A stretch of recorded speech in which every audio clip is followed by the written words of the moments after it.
Mesdames et messieurs, bonsoir et bienvenue aux 20h dominicales sur la RTNC. Au sommaire de ce journal magazine, Kinshasa sous les eaux depuis hier, des vols ratés, des inhumations annulées, les réseaux sociaux s'enflamment, les images, c'est tout à l'heure dans ce journal. Et puis 6 avril, journée de la conscience africaine, Kinshasa se souvient du combat du prophète Simon Kimbangu, figure emblématique de résistance et d'éveil patriotique, c'est tout à l'heure dans ce journal.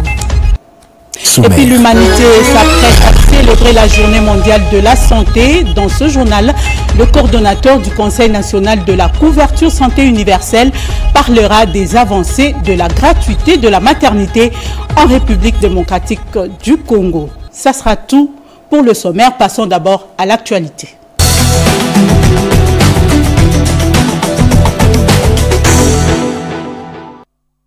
Je le disais dans la TAM, plusieurs quartiers de Kinshasa se retrouvent dans l'eau depuis hier. Des morts et d'importants dégâts matériels sont enregistrés. Le gouvernement est déjà à pied d'œuvre, suivant plutôt ce récit d'Odilan Kayuma.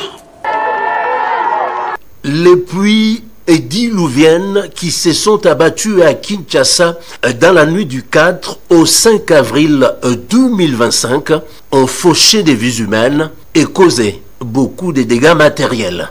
Dans la commune de Mongafula, précisément au quartier Sebo, l'émotion était à son comble. Sous la pression des eaux, les murs de la maison ont cédé et tué 6 enfants d'une famille. D'autres personnes décédées par noyade ont été tirées des décombres dans plusieurs habitations des quartiers de Mongafula. Et cela grâce au courage exceptionnel de la jeunesse. Oui, effectivement, nous avons connu une forte pluie qui a occasionné plus d'une dizaine de morts dans notre municipalité. Vous savez bien que tous ces morts ont pour dénominateur commun l'écroulement des murs mitoyens et qui sont tombés sur les maisons. La population, très bouleversée par cette situation, a les yeux tournés vers les autorités compétentes. On construit très mal à Kinshasa, vraiment très mal. Que les autorités nous viennent en aide, que la justice puisse rétablir les responsabilités. Incroyable, mais vrai, la commune de Matete est complètement défigurée. Les artères transformées en cours d'eau, commerce, marché, habitation inondée, bien des valeurs des pensionnaires endommagées. Même scène observée sur le boulevard du 30 juin, ici méconnaissable, dans son tronçon compris entre Saut des Moutons, des Bonhommes Matete et Pondjili. Véhicules, motos et piétons, tous coincés, ont eu du mal à atteindre la partie est de Kinshasa. Dame la pluie a tout perturbé et rendu bon nombre de communes de la capitale congolaise invivables. Dossier à suivre. Et les pluies diluviennes d'hier sur Kinshasa et ses environs, le sujet est sur toutes les lèvres et même dans les réseaux sociaux. Les commentaires vont dans tous les sens. Gaëtan Mangalano a fait le tour des réseaux sociaux, Facebook, TikTok et autres. Il nous propose ce reportage.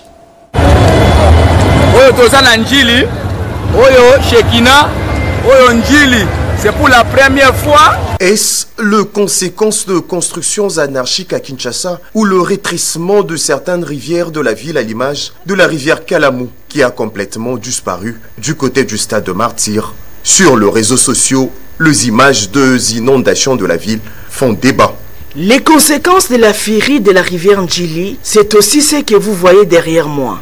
Cette chapelle vide à la clinique quinoise. L'inhumation d'une jeune sœur prévue ce dimanche pour le cimetière de Kinkole a été carrément reportée pour demain ou peut-être après. Le corps est retourné à la chambre mortuaire devant nos yeux. L'eau communiée avec la base.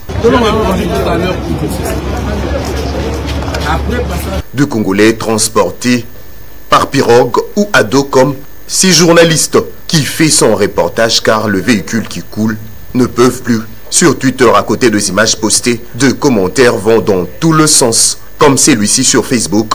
Embouteillage, inondation, ne serait-il pas temps d'envisager de déplacer la capitale ou construire une autre capitale, à l'image du Caire en Égypte?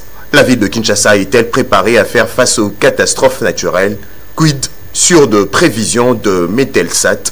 Deux questions qui auront peut-être de réponses après débat.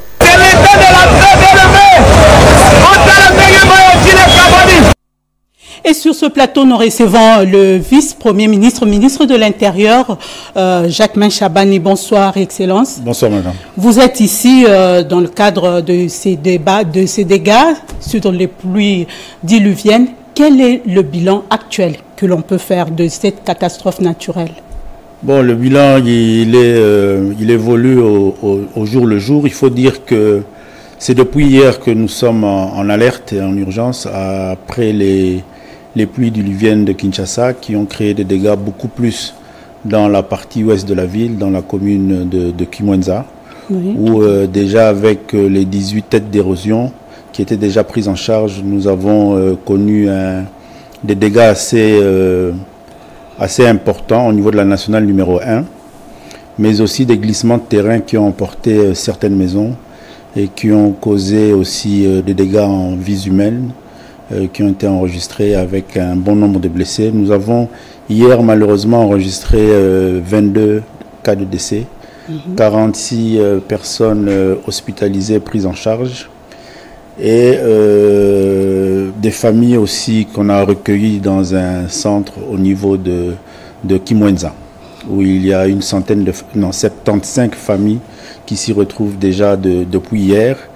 Hier, en fin de journée, nous avons tenu une réunion d'urgence où nous avons mis en place la cellule de crise à laquelle nous avons donné la supervision à la commission permanente d'alerte et d'urgence du ministère de l'Intérieur, avec qui les autres services qui sont concernés dans les cas de catastrophe de prendre en charge la population et tous les cas de sinistres.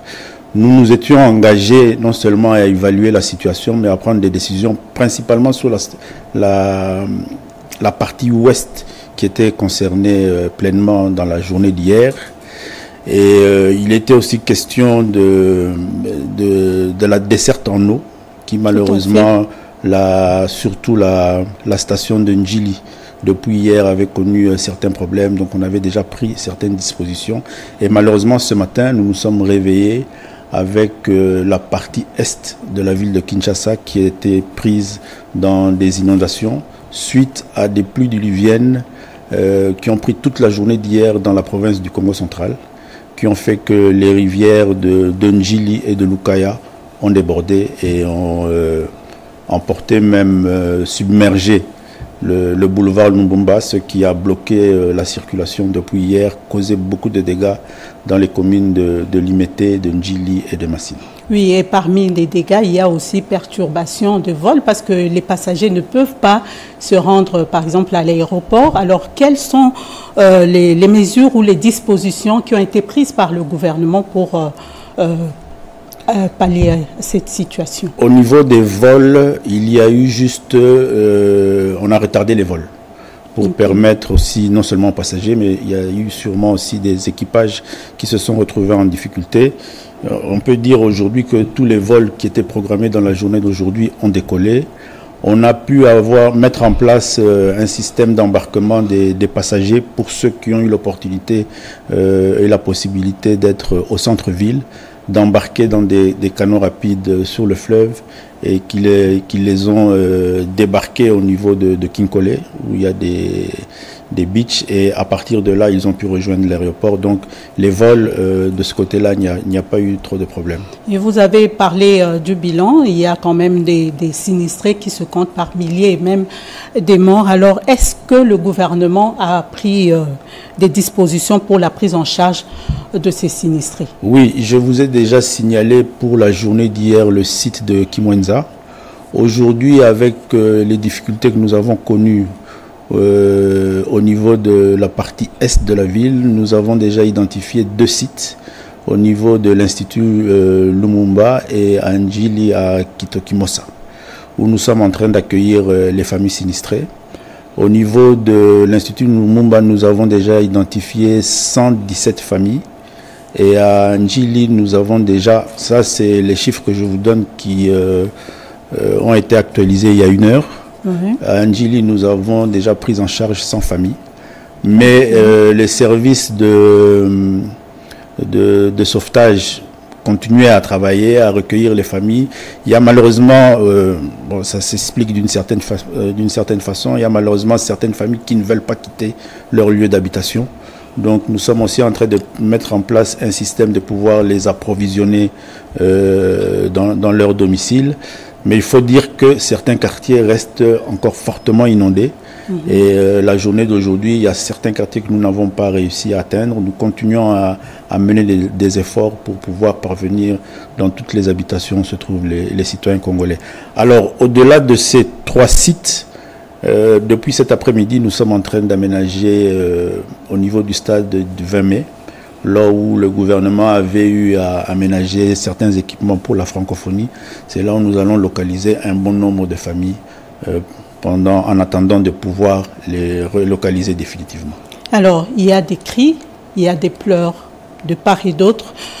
Monsieur le ministre, est-ce que vous avez un message d'espoir à dire ou à donner à ces sinistrés?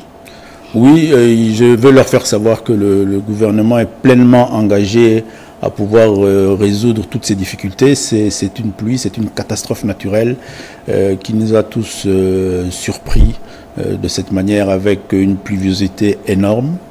Nous sommes en train de prendre des dispositions pour secourir toutes ces familles. Il est vrai aussi que la météorologie nous annonce une succession de pluies pour les jours à venir. Donc c'est aussi pour moi l'occasion de prévenir toutes nos familles quinoises qui savent qu'ils se trouvent dans un environnement à risque, de prendre des dispositions et de suivre tous les messages que le gouvernement et que la ville de Kinshasa donnera dans ce sens, pour qu'ensemble nous puissions pouvoir les encadrer et nous rassurer que nous allons préserver les vies humaines. Merci beaucoup d'être passé sur notre plateau, et peut-être on aura encore le temps d'en parler dans une émission beaucoup plus élaborée. Effectivement, on reste en veille pour les jours qui viennent. Merci beaucoup. Merci à vous. Nous recevions le vice-premier ministre, ministre de l'Intérieur, Jacquemain Chabani. La route est impraticable suite aux inondations. Recours à la voie fluviale. Le gouvernement a organisé des navettes au port de l'Onatra pour des passagers dont le vol était prévu ce 6 avril, mais seulement ce n'est pas à toutes les bourses. Une solution alternative au problème de trafic urbain pour relier les centres-villes de Kinshasa à l'aéroport de Ndjili, en attendant la reprise effective de la circulation sur le boulevard Lumumba au niveau des deux bonhommes. Des canaux rapides et vedettes ont été mis à la disposition de voyageurs des différents vols nationaux et internationaux. Quelques voyageurs ont salué l'initiative. Il s'est fait qu'après la pluie, la rivière a débordé le pont Ndjili. Nous sommes obligés de transiter par Beach pour prendre un bateau qui nous amène vers Kinkol. De Kinkol, on aura des véhicules pour nous amener à l'aéroport. Le directeur général de l'ONATRA, Martin Lukusapanou, qui supervise le va-et-vient, précise. Oui, vous voyez que la politique de transport fluviaux a été implémentée par l'ordre du chef de l'État, qui veut qu'on puisse diversifier les modes de transport dans la ville de Kinshasa. Nous avons la voie des eaux, et d'ici 40 jours, les trains aéroport, gare centrale va aussi reprendre. Donc nous attendons que les caniveaux qui étaient en construction puissent sécher, et les trains vont aussi passer. Donc nous diversifions toutes les voies de communication. Formalité d'usage terminée, le vedette prend la direction du port Congo Futur à Kinkole ou celui de Safari Beach. De là, ces passagers seront acheminés par bus à l'aéroport de Ndjili pour prendre leur avion. Et la première ministre est arrivée ce dimanche à Abu Dhabi pour participer au congrès annuel sur l'investissement. Judith Souminois suit de près la situation des sinistrés et coordonne d'urgence les ministres sectoriels. C'est un reportage de Chimène Dondo. À son arrivée à l'aéroport d'Abu Dhabi, la chef du gouvernement congolais, Judith Suminwa Tuluka, a été accueillie par le ministre d'État au ministère des Affaires étrangères, Tcheko Tchakbot. La première ministre congolaise va participer ce lundi 7 avril 2025 au congrès annuel sur l'investissement. Annual Investment Meeting Congress. qui va réunir le leader mondial et investisseurs autour des enjeux d'un paysage économique mondial rééquilibré.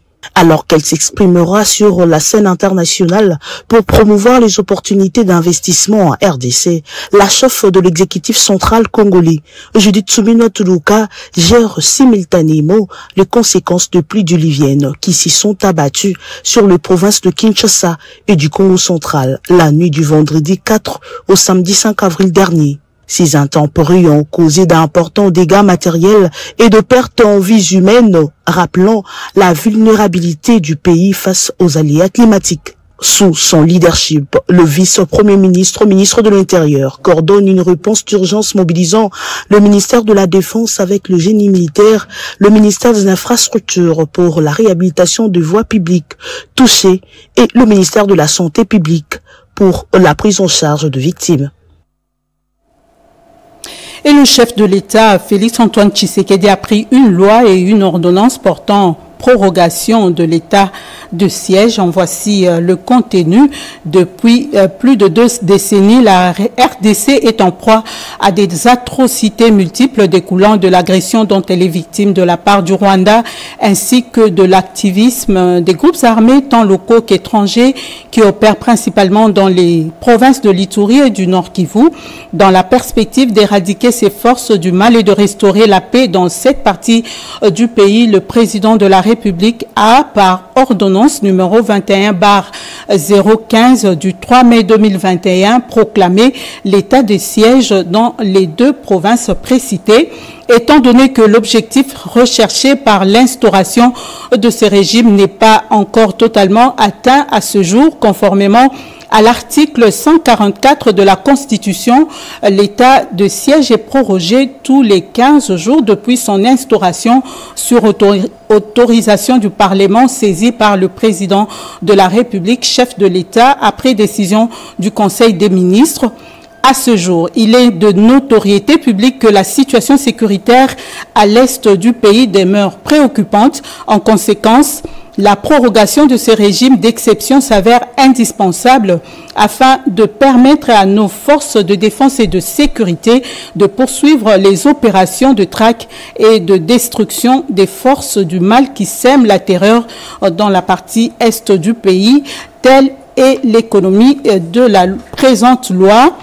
Le président de la République, vu la Constitution, telle que modifiée par la loi numéro 11/002 du 20 janvier 2011 portant révision de certains articles de la Constitution de la RDC du 18 février 2006, spécialement en ses articles 61, 69, 79, 85, 144, 145 et 156, alinéa 2, vu la nécessité et l'urgence, le Conseil des ministres entendu ordonne.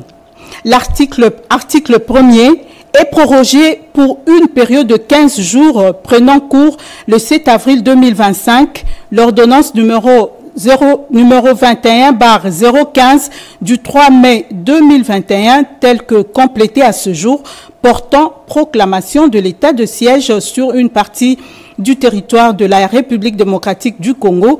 Article 2, sont abrogées toutes les dispositions antérieures contraires à la présente ordonnance. Article 3, la Première ministre, le vice-premier ministre, ministre de l'Intérieur, Sécurité, Décentralisation et Affaires coutumières, le vice-premier ministre, ministre de la Défense nationale et anciens combattants, ainsi que le ministre d'État, ministre de la Justice et garde des Sceaux sont chargés, chacun en ce qui le concerne, de l'exécution de la présente ordonnance qui sort ses effets à la date de 7 avril 2025, fait à Kinshasa, le 5 avril 2025, Félix-Antoine Tshisekedi Tshilombo pour la première ministre en mission, Jacquemain Chabani-Louko Bihango, vice-premier ministre, ministre de l'Intérieur, Sécurité, Décentralisation et Affaires coutumières. Le 6 avril est une date historique pour les kimbanguistes du monde entier et en mémoire du prophète Simon Kimbangu. Un culte d'action de grâce a eu lieu aujourd'hui au centre d'accueil kimbanguiste dans la commune de Kassavoub. Le 6 avril 1921, alors que le Congolais était encore une colonie belge, Simon Kimbangu aurait reçu une révélation pour prêcher l'émancipation de l'homme noir face à la colonisation. Selon ses fidèles, Simon Kimbangu s'est sacrifié pour libérer le Congolais du joug colonial belge. Véritable figure de résistance, son combat est vu comme un éveil de la conscience africaine. Au centre d'accueil kimbanguiste dans la commune de Kassavoubou, ces croyants kimbanguistes ont célébré avec faste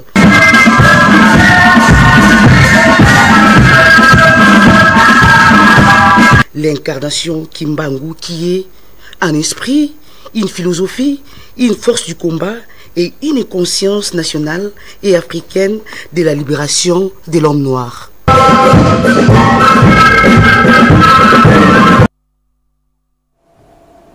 Et la ministre des Affaires sociales, elle, compatit avec les victimes des inondations de dernière pluie à Kinshasa. Elle n'est pas à Kinshasa, justement.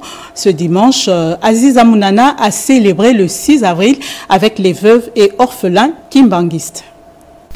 Le gouvernement de la République, à travers le ministère des Affaires sociales, Action humanitaire et solidarité nationale, présente ses condoléances les plus attristées à toutes les familles qui ont perdu leurs proches et compatit avec les familles victimes de cette catastrophe naturelle.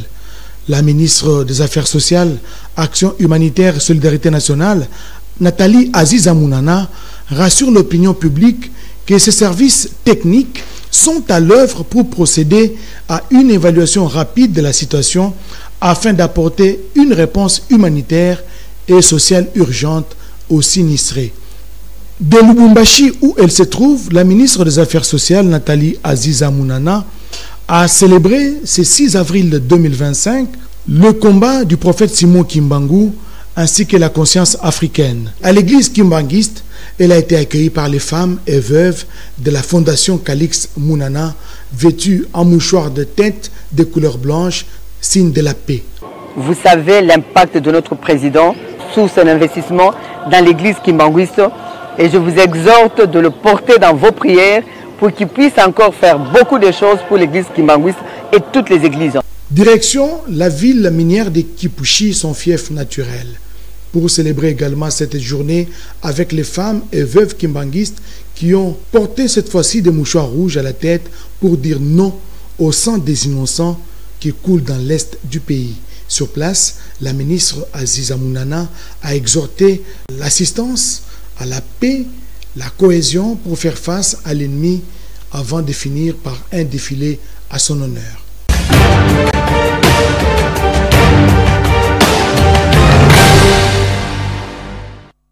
Retour sur les activités déployées par le chef de l'État en semaine. Félix-Antoine Tshisekedi a reçu le conseiller principal pour l'Afrique de Donald Trump sur plusieurs questions d'actualité. Le président de la République a également ouvert en début de semaine la table ronde sur le génocide, des milliers de morts. C'est le bilan macabre de la guerre dont est victime la République démocratique du Congo. La semaine du président avec Pierre Kibambe, Somoïsa.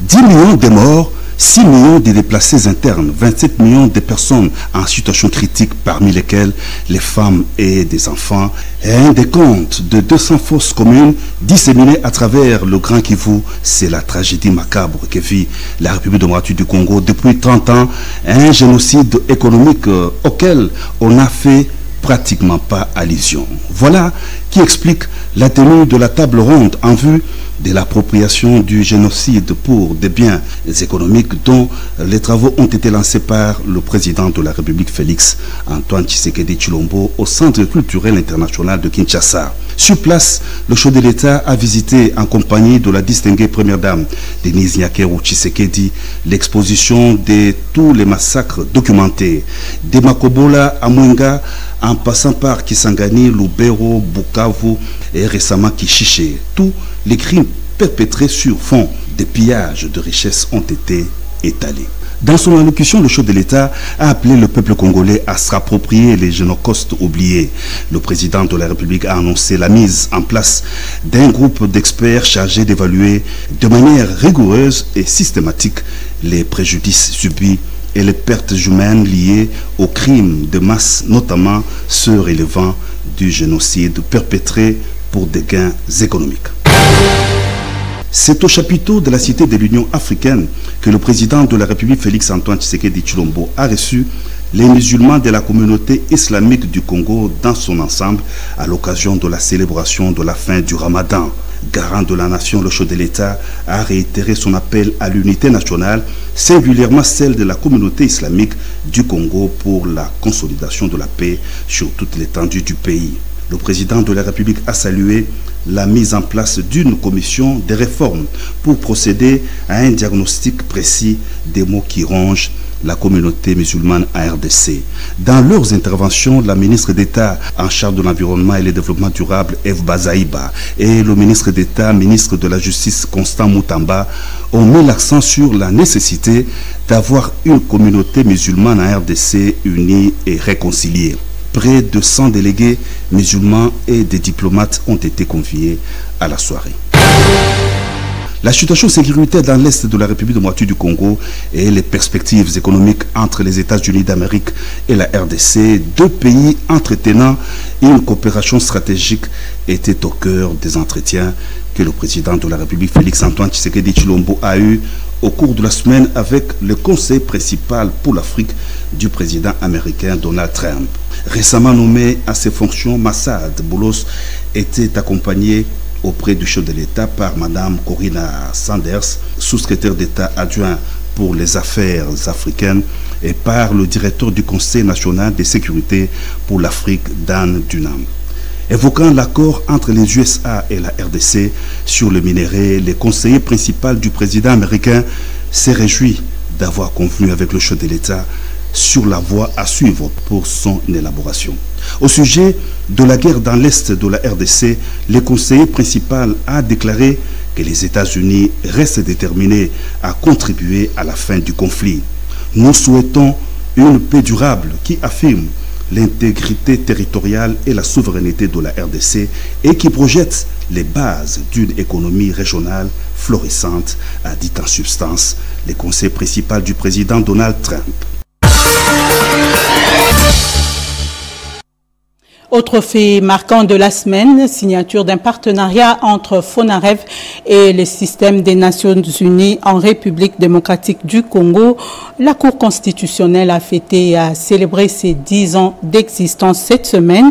Et puis le renforcement de la coopération militaire entre la République démocratique du Congo et le Malawi.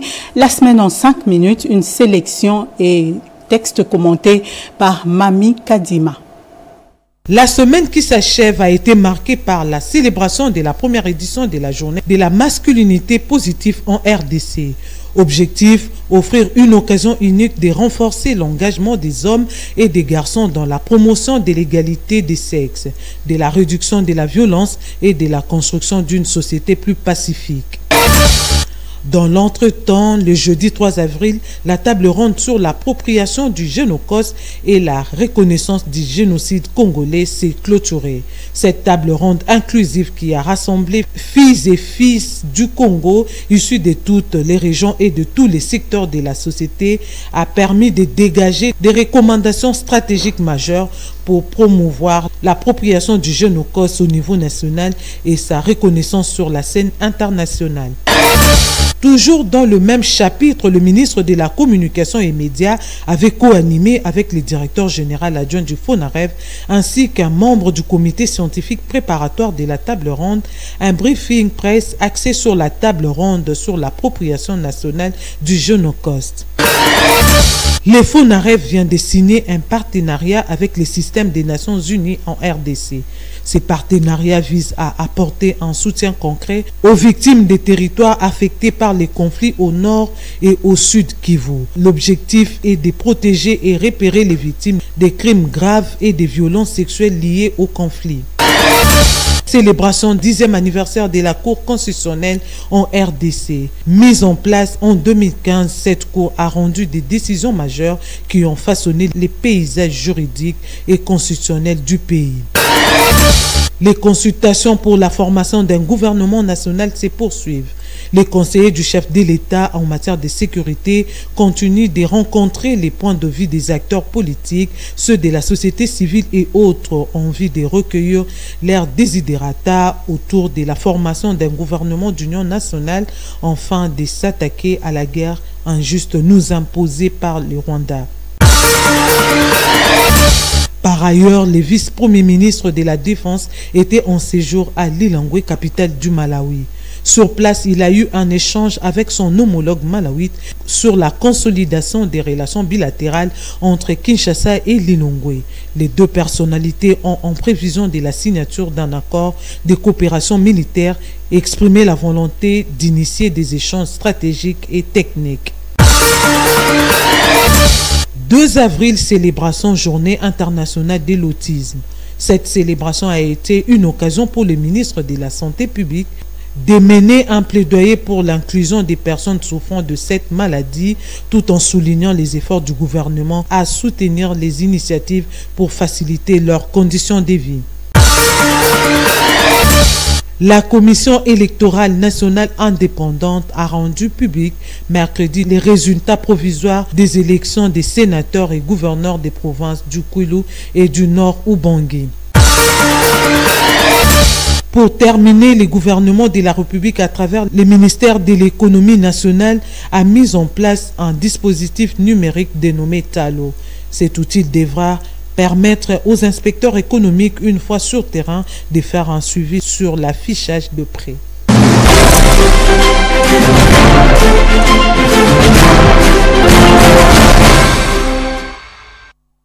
La gratuité de la maternité est le premier paquet de la couverture santé universelle en RDC et depuis 2021, plusieurs femmes ont accouché gratuitement grâce à ce programme.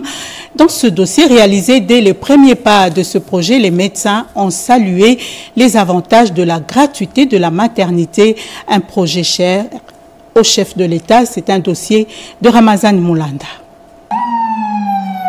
Concernant la mortalité maternelle, les sources d'informations médicales fiables indiquent qu'en RDC, 670 femmes meurent pour 100 000. D'après les estimations, 19 000 mamans meurent chaque année, ce qui signifie qu'à chaque 30 minutes, une mère décède en essayant de donner la vie. La grossesse est une période à risque et pour la mère et pour le fœtus. L'accouchement ainsi que la période qui suit l'accouchement le sont aussi. Donc, il faudrait des mesures appropriées, des prises en charge, de suivi pour que le risque affecté à ces 3 périodes soit réduit. Il y a le postpartum, c'est-à-dire la période qui vient juste après l'accouchement. C'est une période qui est caractérisée par beaucoup de complications et donc la femme doit aussi être surveillée pendant cette période. Alors, s'agissant de l'enfant, déjà dans l'utérus, avant l'accouchement, on peut avoir des pathologies qui peuvent affecter l'état de l'enfant. Et ces pathologies doivent être reconnues pour qu'une prise en charge soit réalisée déjà à partir de la grossesse, à partir de l'accouchement, pour choisir la voie la meilleure par laquelle il faut pratiquer l'accouchement, mais aussi après l'accouchement pour que l'enfant soit confié entre les mains des néonatologues. Beaucoup de mères dans des quartiers pauvres en particulier et dans une bonne partie de notre pays, la plupart des mères n'accèdent pas à la consultation prénatale qui est importante pour détecter les problèmes qui peuvent se poser pour la mère et pour le bébé. Et donc, ils vont avoir l'occasion de pouvoir accéder à cette consultation prénatale à un moment critique. Ils vont pouvoir y accéder à moindre frais. Et c'est une très bonne chose. L'accouchement est pris en charge. La plupart des mères accouchent dans des conditions inimaginables, soit à la maison, soit dans des structures de soins de santé qui n'ont pas des conditions adéquates pour assurer la sécurité de la mère et du bébé. Donc de pouvoir être assisté par un professionnel de santé, puisque les soins sont couverts par le système de la couverture santé universelle, est un bénéfice énorme. 320 centres de santé et 50 hôpitaux généraux de référence sont concernés par les programmes de gratuité de maternité à Kinshasa, révèle notre enquête. Les institutions vont également y trouver un gros avantage. Vous devez imaginer que Sans ce système de couverture santé universelle, la plupart des institutions n'arrivaient pas à recouvrer plus de 60% de ce qu'ils engagent comme frais pour soigner les patients. Avec un système où les fonds sont alloués aux institutions par le système de la couverture santé universelle, les institutions ont la possibilité de pouvoir engager ces fonds pour améliorer l'environnement des soins et les conditions qu'ils doivent offrir aux patients. Selon le ministère de la Santé, il suffit de taper sur son téléphone portable étoile 151 dièse pour connaître les hôpitaux retenus dans ce programme. L'avenir d'un pays, c'est la jeunesse, dit un adage populaire. Et cet avenir doit être préparé dès les premiers instants de la conception de l'enfant. La prise en charge gratuite de la maternité par l'État aura certainement un impact positif sur le développement intellectuel et mental de ce pays. Et 4 ans après l'effectivité de la maternité gratuite, quel est le bilan? Quels sont les défis de la couverture santé universelle et quelles sont les perspectives? Le coordonnateur du Conseil national de la couverture santé universelle est notre invité. Polydor Mbongani Kabila est au micro de Pati Tondouangou Kizunda et Papi Mbongo.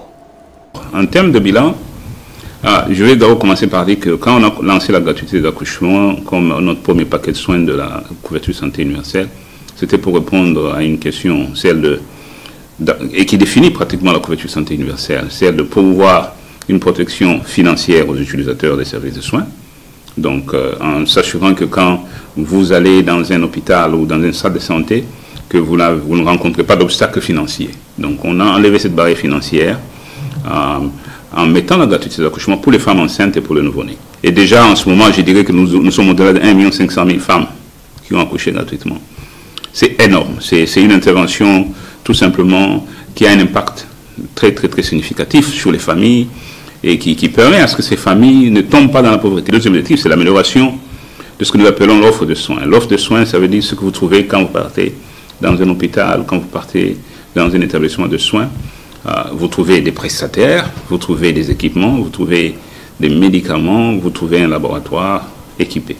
Alors donc, notre objectif, c'est aussi d'améliorer, non seulement de permettre aux gens d'avoir accès, mais aussi d'améliorer cette offre en équipant. Et effectivement, le Fonds de promotion de la santé, qui est pratiquement notre banque d'investissement, dans le cadre de la couverture santé universelle, a investi dans les équipements et nous en avons distribué dans une multitude d'établissements de soins de santé, mais aussi avec l'assistance de l'appui de la Banque mondiale. Nous avons équipé à peu près 1555 établissements de soins de santé. Nous avons amélioré la sécurité transfusionnelle en nous assurant que nous travaillons avec le CNTS, donc le Centre national de transfusion sanguine. Nous l'avons capacité, ils ont formé des prestataires en sécurité transfusionnelle et donc nous prépositionnons aussi des poches de sang au niveau des différents établissements de soins.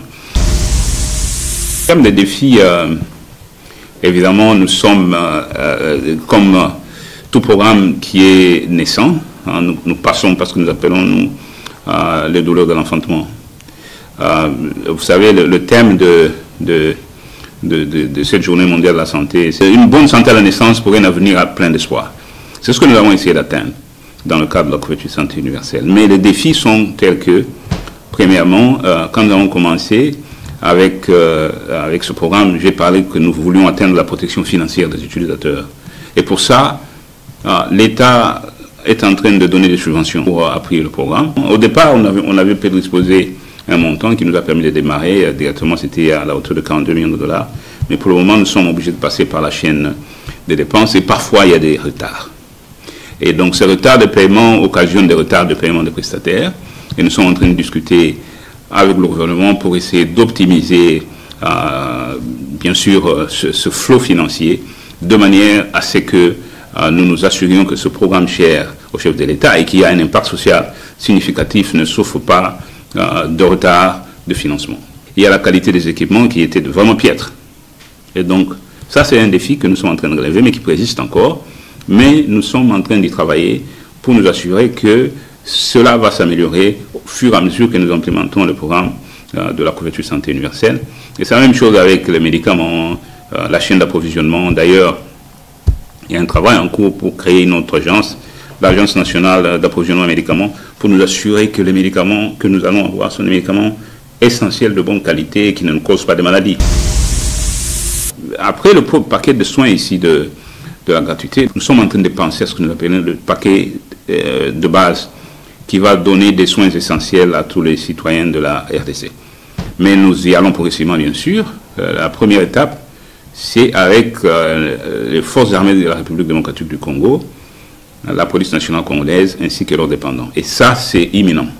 Nous avons déjà finalisé des discussions avec le gouvernement et nous sommes pratiquement au début. Nous allons très bientôt lancer cette prise en charge dans le cadre de la couverture santé universelle des non-policiers, des non-militaires ainsi que de leurs dépendants. Mais au-delà de ça, bien sûr, il y a les agents publics de l'État que nous allons aussi prendre en compte, qui seront aussi partie de l'assurance maladie obligatoire, des agents publics de l'État, au-delà bien sûr de nos forces armées et de la police nationale congolaise. Mais ce n'est pas seulement les agents publics qui vont contribuer à l'assurance maladie obligatoire, tous les secteurs privés et donc informels. Donc nous sommes aussi dans des discussions avec toutes les parties prenantes impliquées dans cette démarche pour voir comment nous allons utiliser la santé comme porte-entrée pour la formalisation du secteur informel par une approche de mutualisation de santé qui va ainsi contribuer à la collecte de contributions du secteur informel vers le Fonds de sécurité de santé qui est notre agence chargée de l'assurance maladie obligatoire en RDC.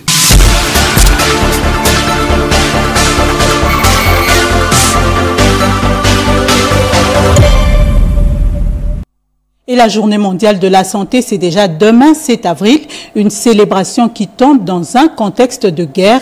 Et pourtant, la santé et la guerre ne font pas bon ménage.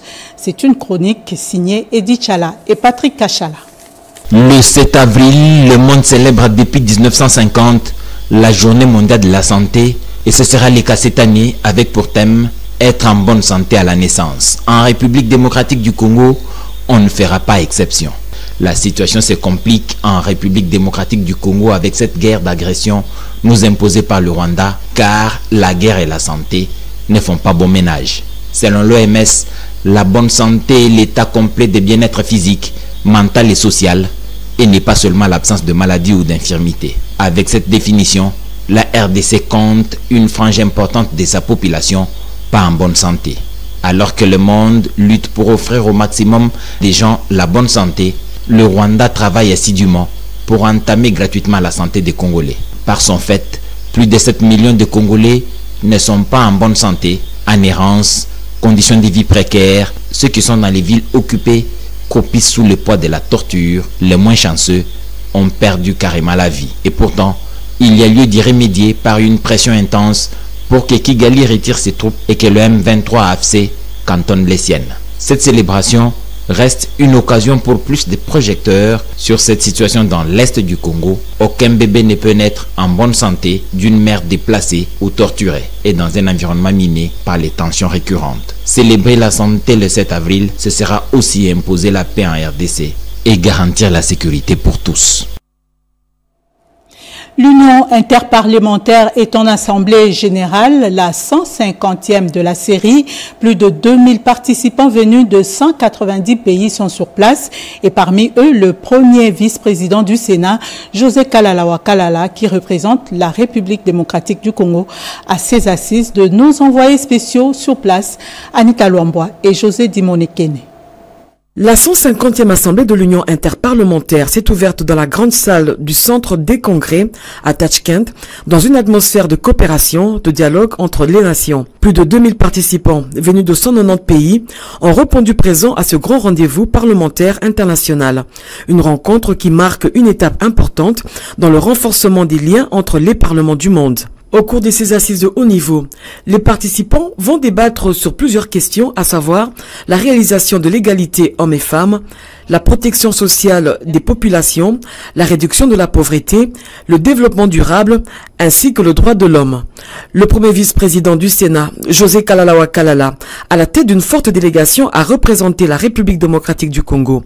Pour le chef de la diplomatie parlementaire, la participation de la RDC à ce forum de haut niveau témoigne de son engagement à contribuer aux grandes questions mondiales, ce qui va permettre de renforcer sa coopération avec les autres parlementaires du monde. À tour de rôle, la présidente de l'Union interparlementaire, Tulia Axon, a dans son mot d'ouverture encouragé les parlementaires à œuvrer pour la justice et la paix. Le secrétaire général de l'UIP a quant à lui invité les parlementaires du monde à poser des jalons afin de trouver des résolutions pacifiques pour un processus de paix et de sécurité à travers le monde. Organisé par le président ouzbek Shavkat Mirziyayev, ce forum mondial compte aboutir avec l'adoption d'un document final qui va déterminer les priorités des mouvements parlementaires à travers le monde. Dernière audience de la semaine pour les consultations. Le conseiller spécial du chef de l'État en matière de sécurité, Désiré Cachemire Colangel, a reçu hier plusieurs délégations. C'est un reportage de Patience Boyo et Joséphine Lyondo. Les comptes à rebours a commencé. Au niveau des consultations politiques initiées par le chef de l'État et dirigées par son conseiller spécial en matière de sécurité, Désiré Cachemire Colangel, on prête déjà les mouvements d'atterrissage. Dans plus ou moins 48 heures, ces travaux prendront fin. Actuellement, on assiste à un véritable marathon de ceux qui ne se sont pas présentés. C'est les bousculades. Nous avons répondu à cette invitation pour indiquer, d'après nos analyses, quelles sont les voies à emprunter pour que tout le peuple congolais se retrouve autour du président de la République afin qu'ensemble, dans une cohésion d'esprit, nous puissions faire face à la situation de guerre que traverse notre pays. Le point qui touche, c'est surtout le social. Nous avons recommandé que l'on puisse voir dans le cadre du gouvernement d'union nationale qui sera mise bientôt sur terrain, qu'on puisse voir dans quelle mesure marteler sur le bien-être social de la population, de toutes les couches de la population. Cette initiative qui vise à mettre en place un gouvernement d'union nationale qui constituerait bien évidemment une force patriotique pour pouvoir amener à l'arrêt l'agression et nous investir dans la reconstruction de notre pays. Ceci, nous voulons faire en sorte que ce gouvernement d'union nationale ne soit pas un gouvernement budgétivore, c'est-à-dire un gouvernement qui va encore s'éloigner des préoccupations de la population qui souhaite une réduction du train de vie des institutions. C'est pour cela que nous avons milité pour un gouvernement